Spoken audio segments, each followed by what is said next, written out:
Esse cara aqui, de sobrancelhas grandes, se chama Robert McKee. Para mim, ele é o Aristóteles do mundo atual. E para muita gente, ele é considerado em Hollywood o guru de narrativas, de storytelling. E eu, aquela cabecinha lá atrás, não é o Wall-E não, sou eu. E já vocês vão entender qual é a relação que a gente tem e o significado dessa cena. Nos anos 90, mais ou menos, o Robert McKee foi chamado por um grupo de pessoas que sabiam fazer animação. E eles nunca tinham feito um bom filme. E falaram para ele, ensina pra gente. Ele falou, deixa eu ver suas animações. E eles mostraram a animação de uma lâmpada, que parecia gente pulando assim. Interessante. Faz o seguinte, faz o meu seminário, 4 dias, tal, uma mentoria, vou te ajudar, vocês vão aprender e you will be fine. Vocês vão se dar bem. Algum tempo depois, eles se tornaram a Pixar. Vocês já sabem. Tá vendo? E criaram o primeiro filme da Pixar, que foi Toy Story. Quem gostou de Toy... Quem assistiu Toy Story? Levanta a mão. Continua com a mão levantada. Continua. Quem gostou, continua com a mão levantada. Não tem como não gostar. Por quê? Porque o que tem por trás de Toy Story são os mesmos princípios por trás de todos os filmes da Pixar e de todos os filmes da estrutura clássica de Hollywood, série. Agora não é mais só Hollywood, é o mundo inteiro. E eu sempre acreditei que é no cinema que eu ia buscar, no cinema, nos quadrinhos, em outras artes, inspiração para criar um mercado de apresentações corporativas. E em 2010, mais ou menos, quando ele veio para cá, dar um curso de 4 dias, eu anotei 164 páginas de insights. Falei, meu Deus do céu, preciso levar isso para o mundo corporativo. Cheguei para ele e falei, Mr. McKee, você leva para o cinema emoção, e eu faço isso para o mundo corporativo, eu quero ser seu sócio. Resultado, virei representante dele no Brasil, e essa é a foto de uma visita que ele fez aqui, falando com um monte de executivo sobre storytelling. Na realidade, todo mundo já ouviu falar de storytelling? Sim, alguns não aí. Storytelling é a arte de contar histórias, tal. Tem muita gente que define assim, mas é o seguinte, o ser humano já cria e conta histórias desde que é ser humano. A Bíblia não é um conjunto de bullet points, são histórias. Aristóteles já ensinava a estrutura de atos. Então, agora eu vou dividir para vocês, tá? O story é uma coisa, o telling é outra. O story é aquele papel que você desenha não, que você escreve o roteiro, ou no Word, são as 120 páginas de roteiro de um filme que você entrega para um diretor, o story. O telling é como você expressa isso. Eu hoje estou expressando como? Com uma roupa, falando, com um visual aqui atrás de mim, é o telling. Agora, existe alguma chance da história, da apresentação, da palestra ser boa se o story não é bem resolvido? Existe? Ou seja, o que é mais importante de story e de telling não é o telling, é o story. O George Lucas ele dizia que um bom filme é bem ou mal sucedido a partir do momento que ele é concebido. Então a minha missão aqui hoje, a minha obrigação com vocês hoje é em 18 minutos fazer vocês entenderem os princípios por trás de toda boa história, porque aí vocês vão poder aplicar na empresa de vocês, numa palestra, num institucional, numa venda, em casa e na vida. Muita gente confunde conteúdo com história, e não é a mesma coisa. Confundir conteúdo com história é a mesma coisa que confundir lata de tinta com obra de arte. A história é a obra de arte, é aquilo que você vai mostrar para a audiência. Por isso a importância de pensar antes nela, escrever. Você vai fazer uma apresentação, não abre o PowerPoint, abre o Word. E aí você define, bom, a obra de arte que eu quero mostrar é essa, para fazer o olhinho da audiência brilhar. Para esta obra de arte, eu preciso de uma tinta assim, não, essa tinta não... E o problema no mundo corporativo é que a galera joga, despeja tinta, e você não entende nada, você sai de lá sem entender porcaria nenhuma. Com uma obra de arte, não. Você sai com algum significado para a sua vida. Eu vou contar 2 histórias, eu quero que vocês prestem bem atenção, porque vai cair na prova, chamada oral. Bom, eu fiz educação física em 1990, conheci a mãe dos meus filhos há mais de 20 anos. É mais fácil falar a mãe dos meus filhos do que ex-mulher, né? Melhor. Num parque nacional. Hoje eu tenho 3 filhos, me dou muito bem com ela. Cursei programação neurolinguística, para quem não sabe, a arte de você se conhecer, conhecer o outro e se comunicar. Dei curso para mais de 1.000 pessoas. Fiz faculdade, isso eu já falei, não preciso falar, pula. Eu sempre quis fazer as coisas de um jeito diferente. Fiz consultoria, trabalhei na primeira empresa de assistência 24 horas, aquela que quando acontece um carro, você liga, o guincho vem. Trabalhei 4 anos em consultoria, uma das Big Five, e depois eu saí para seguir o caminho do empreendedorismo.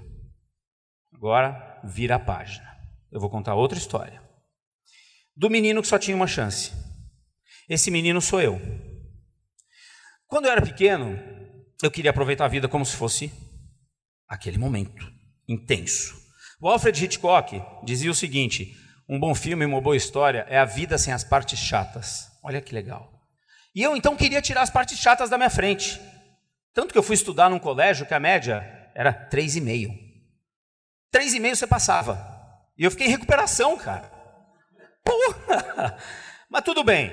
De repente, minha família me chama na mesa, reunião, mãe, pai, irmãos. Johnny, é o seguinte, cara, se você continuar assim, você não vai ser ninguém.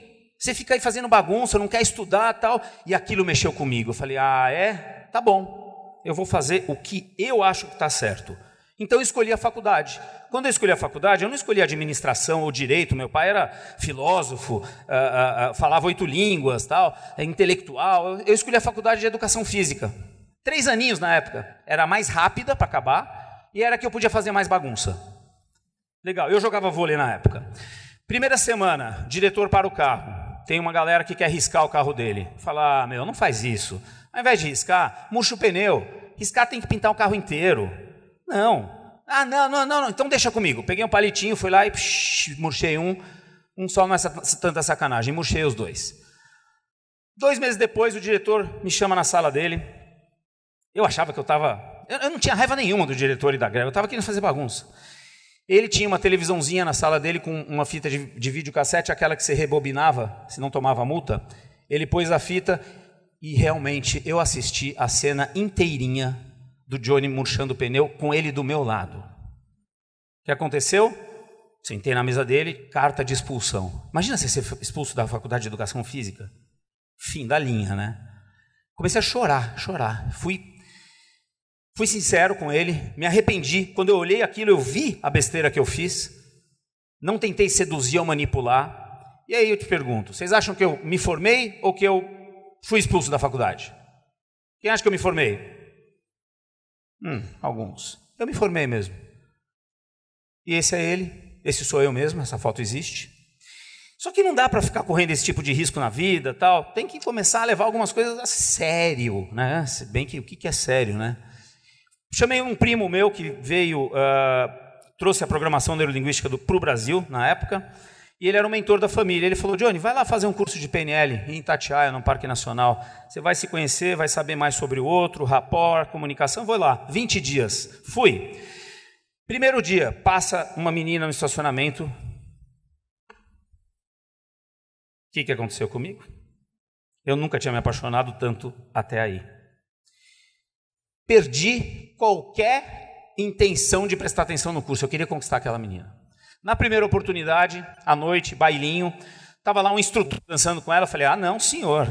Peguei a vassoura, que pedi para o cara do hotel a vassoura, dei a vassoura para ele, tinha a dança da vassoura, quem é da minha época sabe o que é isso, e eu dancei com ela, musiquinha lenta assim, rostinho que... Hoje não tem mais música lenta, cara. Hoje é funk, né? Aqui, funk ali, dancinha aqui, dancinha ali. Quem dançou música lenta aí? Não era bom? E eu fazia até um teste quando dançava música lenta. Eu punha o rostinho dela aqui, ia com a minha boca fazendo assim, ó. Aproximando perto da boca dela. Se ela deixasse, beleza, ela quer ficar comigo. E eu fiquei com ela. Só que aí é o seguinte, namoro. Acabou o curso, eu morava em São Paulo e ela no Rio de Janeiro. E como menino só tinha uma chance, lembra? Eu, no meio da semana, peguei o carro com um amigo meu, fui para o Rio de Janeiro de carro. Ela não conhecia meu amigo, o porteiro fala, Daniela, tem aqui uma surpresa, não, desculpa, tem aqui uma encomenda para você. Ela desce, meu amigo vai, abre o porta-mala, eu saio metade só do porta-mala com flores, entrego a flor para ela, dou um beijinho nela, volto para o porta-mala e volto para São Paulo. Fiquei no máximo 10 segundos. Como assim, você é louco? Eu seria louco se eu ficasse lá. Cheguei, eu seria clichê também. Tem que ser original. Ela nunca mais esqueceu daquilo. E aí fim de semana vai, fim de semana vem, surpresa aqui, surpresa ali. Chega uma hora que tem que casar, pedir em casamento. Se eu falar para vocês que eu pedi em casamento num restaurante italiano, pedindo a mão dela, vocês vão acreditar? Não, por quê? Vocês estão conectados comigo, vocês sabem quem é o verdadeiro personagem. Isso é uma boa história. Quando você apresenta um protagonista e a audiência se projeta nele. Apesar de vocês não terem feito nada disso, mas vocês também têm os mesmos valores universais que eu. E aí, eu tirei todos os móveis da sala, ela entrou, tinham 9 cachorrinhos aqui, sentados num banquinho, um cara que adestrava cachorro vestido de padre, com um roteiro na mão, ele abre a porta, música da noiva, tananana, tananana, aí saem 2 poodles vestidos de noivo e noiva, ele vai lá, faz o casamento, os cachorros que estavam sentados fazem um showzinho, sai um sheepdog da sala com uma aliança pendurada. Quer casar comigo? Casou. Valeu. Agradeço ela. Liguei para ela antes de vir para cá. Só que é o seguinte, casou, papai e mamãe não vão mais ajudar, não. E agora? Trabalhar. Puta que pariu, eu tenho que trabalhar. Um amigo meu conseguiu um trabalho, vai dar um curso de neurolinguística lá, Johnny? Tá bom, vou dar. Não me adaptei. Crachá, mundo corporativo, o que eu faço agora? Entrei em depressão e chamei, então, uma psicóloga que fez um teste comigo e descobriu que em consultoria eu ia ser feliz. Consegui um trabalho numa consultoria, achei que eu fosse arrasar com as minhas ideias. De repente chega o sócio e fala, Johnny, está aqui o Business Integration Framework 2.0, decora esse negócio aqui, não inventa moda. Pronto, lá vai a frustração de novo. Só que, no paralelo, eu fazia um MBA em marketing. Se eu estudei numa colégio que a média era 3,5, o MBA eu tirei A. Só tirei A. Você fala, como que você tirou A? A prova era uma apresentação. E na apresentação, eu conseguia contar uma história e conquistar a audiência. E elas começaram a pedir, faz uma apresentação para mim, faz para mim, tá, eu cobro. E foi aí que eu criei um mercado de apresentações. E um tempo depois, já acreditando no cinema, cheguei no Robert McKee, e essa foto é na casa dele, e eu me tornei representante e sócio do Aristóteles do mundo atual. Legal. Vocês não vão bater palma? Agora sim. Esse é o menino que só tinha uma chance. Aliás, hoje eu tenho 3 meninos. Uma menina, embaixo é menina, 9, 11, 18 anos. Olhando para mim, 3 meninos que só têm uma chance também. Bom, contei 2 histórias para vocês. Pensa agora na primeira. Vocês lembram? Fundo branco? Bullets? Provavelmente não. Pensa na segunda quando o carro chega. Provavelmente vocês vão lembrar de tudo. Daqui a um mês eu vou encontrar vocês, vocês vão saber exatamente o que aconteceu. Por quê? Tem um tema. Agora vocês vão entender o que tem por trás dela. A história é sobre um assunto só. Um menino que só tinha uma chance, que queria mostrar e provar para todo mundo e para ele mesmo que era possível viver uma vida autêntica do jeito que ele acredita e não imposto pela sociedade. Tema, qual é o assunto? Sobre o que é a história? Sobre quem é a história? Titanic tem Rose e Jack. Rose e Jack. Quem é o protagonista? Quem acha que é a Rose? Quem acha que é o Jack? É só porque ele é bonitão, né? Não, o Jack não muda nada. O conceito de protagonismo é aquele que muda mais, aquele que se transforma mais, porque toda história só é boa se o protagonista se transforma, e quem muda é ela. I'm flying, Jack, e no começo ela está presa naquela família. O menino se transformou, no começo era aquele lá que vocês sabem, e no final virei sócio do Robert McKee. Só que no meio do caminho tinha o quê? As forças antagônicas. A vida não vai ser boazinha. A alma de uma boa história está no seu lado negativo. Quanto mais difícil, mais o protagonista tem que arregaçar a manga. Isso vale para a vida, para conseguir o que ele quer. Forças antagônicas. Incidente incitante é a faísca da história. No Toy Story é quando chega o Buzz. O Woody quer ser o favorito, né? Está escrito lá, Andy. Quando chega o Buzz, ele fala, ei, caraca, agora vai ser ele. Pronto, a vida está fora do equilíbrio. Covid, 8 bilhões de pessoas ficam sabendo que agora a gente tem um vírus que vai matar todo mundo. O que acontece? Incidente incitante, começam novas histórias. O menino foi quando a reunião familiar aconteceu, foi um incidente incitante para entrar no ato 2. Ato 2 da história é o mundo desconhecido, é onde eu vou aprender com os altos e baixos para chegar onde? No meu desejo. Quando a gente tem a vida fora do equilíbrio, a gente tem um desejo, resolver esse fora do equilíbrio. E não vai ser fácil. A gente tem certeza de uma coisa só. Se você está no ponto A e quer chegar no ponto B, vai ser assim. Viu? Deu certinho, cara. Puta. Clímax. Finalmente a gente chega no ato 3. O ato 3 o motivo da gente assistir qualquer história é pelo seu final. Só que o mais legal é o entretenimento no meio. Clímax do menino, estava lá eu com o Maqui. Clímax do McQueen. McQueen, o carro, Cars. Começa com um carro egoísta, acaba com um carro que reconhece que para viver e para fazer as coisas na vida ele depende do outro. No clímax, Aristóteles dizia, faça do seu final um final surpreendente e inevitável. Inevitável em que sentido? Você não fica inventando outro, tinha que ser aquele. E finalmente trama. Tudo que vocês viram aqui coloca numa trama. Qual é a diferença da primeira apresentação que eu fiz, que não é história, é uma narrativa retórica cheia de bullet points chata, e a segunda que tem trama, relação de causa e efeito. Um evento interconectado no outro, levando um protagonista a viver situações dinâmicas e que no final leva a uma mudança significativa na vida do protagonista. Isso é uma trama, que é diferente de história. A história ensina, a trama entretém. A gente viu o que aqui? Ato 1, 2 e 3. Essa é a fórmula para toda a história, seja do Toy Story, de uma palestra do TED ou de um post que vocês vão colocar no LinkedIn. E até um slogan, just do it. Sou um sedentário, preciso fazer alguma coisa, vou comprar um par de... vou correr e vou ficar bem. Ato 1, 2 e 3. Galera, o filme Viva, vou acabar com essa mensagem, A Vida é uma Festa, da Pixar, ela deixa a mensagem que a gente morre duas vezes. Uma quando a gente para de respirar e a outra quando esquecem da gente. O meu desejo para vocês é que com esses conceitos todos, que vocês tenham uma vida criando e contando histórias, que vocês nunca sejam esquecidos. Valeu.